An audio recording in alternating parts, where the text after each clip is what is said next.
साथियों नमस्कार।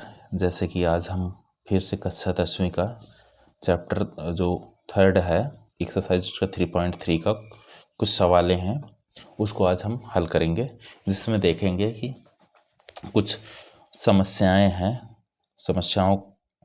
निम्न समस्याओं का रैखिक समीकरण युग्म बनाइए, यानी रैखिक समीकरण युग्म बनाना है और उनके हल प्रतिस्थापन विधि से हल करने हैं। पहले कुछ समस्याएं हैं, उसके रैखिक समीकरण के युग्म को बनाना है और उनके हल प्रतिस्थापन विधि से हल करने हैं। यानी उसको जो हल निकालने हैं वो किस विधि से निकालने हैं? प्रतिस्थापन विधि से। इसके पहले वाले भी कुछ सवालें आपको बताई गई हैं, उसको ध्यान से देखा करिए, फिर तभी ये सवालें समझ में आएंगी। आगे क्या है, चलिए आइए देखते हैं। समस्या क्या है, समस्या को हल करते हैं। दो संख्याओं का अंतर 26 है। दो संख्याएं हैं, उनका अंतर कितना है? 26 है। दो संख्याओं का अंतर 26 है और एक संख्या दूसरी संख्या की 3 गुनी है। यानी ऐसी ऐसी संख्याएं हैं कि एक संख्या जो है वो दूसरी वाली संख्या की 3 गुनी है और दोनों का अगर अंतर निकाल ले तो कितना है? 26 है। एक संख्या जो है दूसरी वाली संख्या की 3 गुनी है, अगर उनका अंतर निकालते हैं तो दोनों का अंतर कितना है? 26 है। तो बताइए वे दोनों संख्याएं कौन कौन सी हैं? तो आइए हल करते हैं। माना पहली संख्या, माना यहाँ से हल करते हैं, जो चीज नहीं दी है उसको हम मान लेते हैं। माना पहली संख्या, माना पहली संख्या, माना पहली संख्या x तथा दूसरी संख्या y है। दूसरी संख्या y है। क्या है? y है। माना पहली संख्या x तथा दूसरी संख्या y है। ठीक है। तो प्रश्नानुसार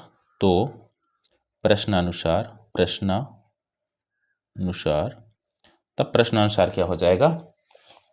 स्थिति पहली क्या बनेगी? स्थिति पहली कि दोनों संख्याओं का अंतर कितना है? 26। कह रहा है दो संख्याओं का अंतर 26 है। तो एक संख्या x है, दूसरी संख्या y है, तो x माइनस y बराबर 26। यानी एक संख्या x दूसरी संख्या y, दोनों का अंतर 26 है। दोनों का अंतर क्या है? 26 है। इसको समीकरण क्या मान लेते हैं? 1। इसमें x क्या है? x बड़ा है y से, x बड़ा है y से। स्थिति दूसरी क्या होती है? स्थिति दूसरी है कि एक संख्या दूसरी की 3 गुनी है।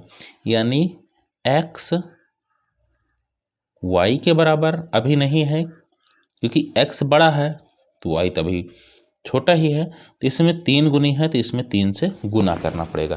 y में 3 से गुना करना पड़ेगा, क्योंकि x तो खुद ही बड़ा मान लिया है हमने। तो ये समीकरण 2 बन गया। अब x बराबर 3y का मान समीकरण 1 में रखने पर, कहाँ रखने पर? 1 में रखने पर x बराबर 3y जो है उसका मान समीकरण 1 में रखने पर, एक समीकरण 1 क्या है? x माइनस वाई है बराबर 26। तो x की जगह कितना रखा जाएगा? x की जगह 3y माइनस वाई बराबर 26, यानी 2y बराबर 26, यानी y बराबर 13।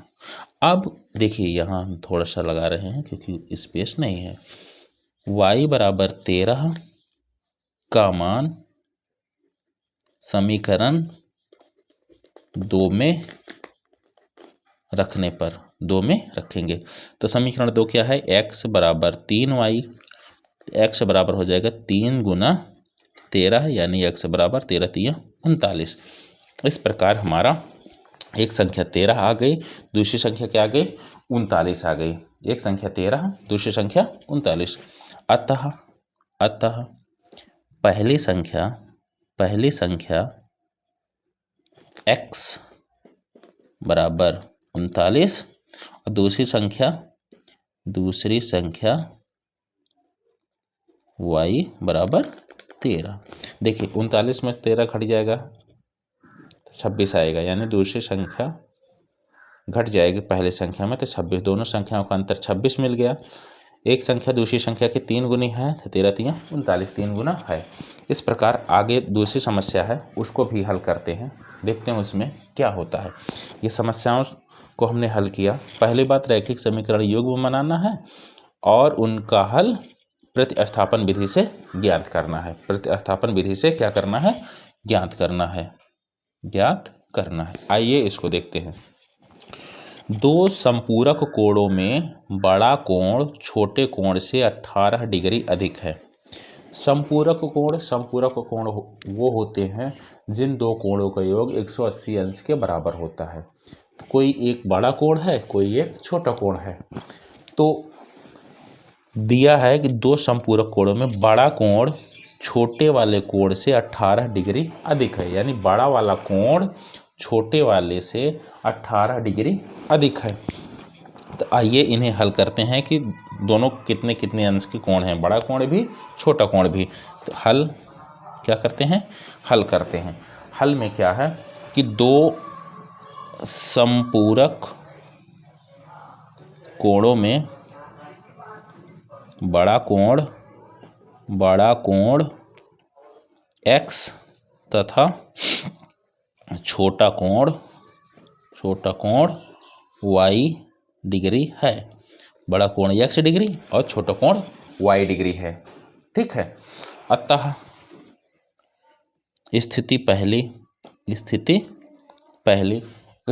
क्या कहती है कि बड़ा कोण छोटे वाले से 18 डिग्री अधिक है, यानी ये वाला 18 ज़्यादा है। ऐसे भी लिख सकते हैं। देखिए x यानी ये बड़ा वाला कोण छोटे वाले से छोटा वाला y है, उससे 18 अधिक है। ये भी तो वही तरीका हुआ। इसको समीकरण 1 मान लीजिए, या तो ऐसे लिख लीजिए या ऐसे लिख लीजिए। अब क्या करते हैं? अब स्थिति सेकंड क्या है कि दोनों कोणों का योग क्या होता है? दोनों कोणों का योग 180 अंश होता है। क्यों? क्योंकि हम लिख सकते हैं कि संपूरक कोणों का योग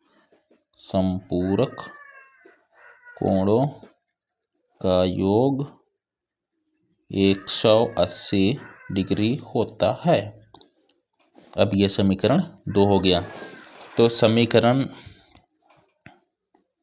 1 से समीकरण 1 क्या है? x माइनस वाई बराबर 18। x बराबर हो जाएगा 18 प्लस वाई। क्या हो जाएगा? 18 प्लस वाई। इसको समीकरण 3 मान लेते हैं। क्या मान लेते हैं? समीकरण 3। अब x का मान समीकरण 2 में रखने पर, अब देखिए समीकरण 2 क्या है?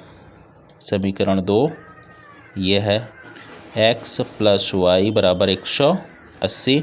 x बराबर कितना हो जाएगा? 18 प्लस वाई, x का मान आ गया, प्लस वाई बराबर 180। 18 प्लस 2y बराबर 180, 2y बराबर 180 माइनस 18 यानी आएगा 162 बराबर 2y बराबर 162, y बराबर 81। अब क्या करेंगे? y का मान समीकरण 3 में रखने पर, y का मान समीकरण कहाँ रखेंगे? 3 में रखेंगे। तो y का मान समीकरण 3 में रखेंगे। समीकरण 3 कहता है x बराबर 18 प्लस y यानी x बराबर 18 प्लस 81 यानी x बराबर 99। यानी बड़ा कोण क्या है? 99, छोटा कोण क्या है? 81। अतः बड़ा कोण x बराबर 99 डिग्री, छोटा कोण y बराबर 81 डिग्री। दोनों कोणों के योग देख लीजिए, 180 आ गया है। बड़ा कोण छोटे कोण से 18 अधिक है। इस प्रकार ये सवाल हल होते हैं। धन्यवाद।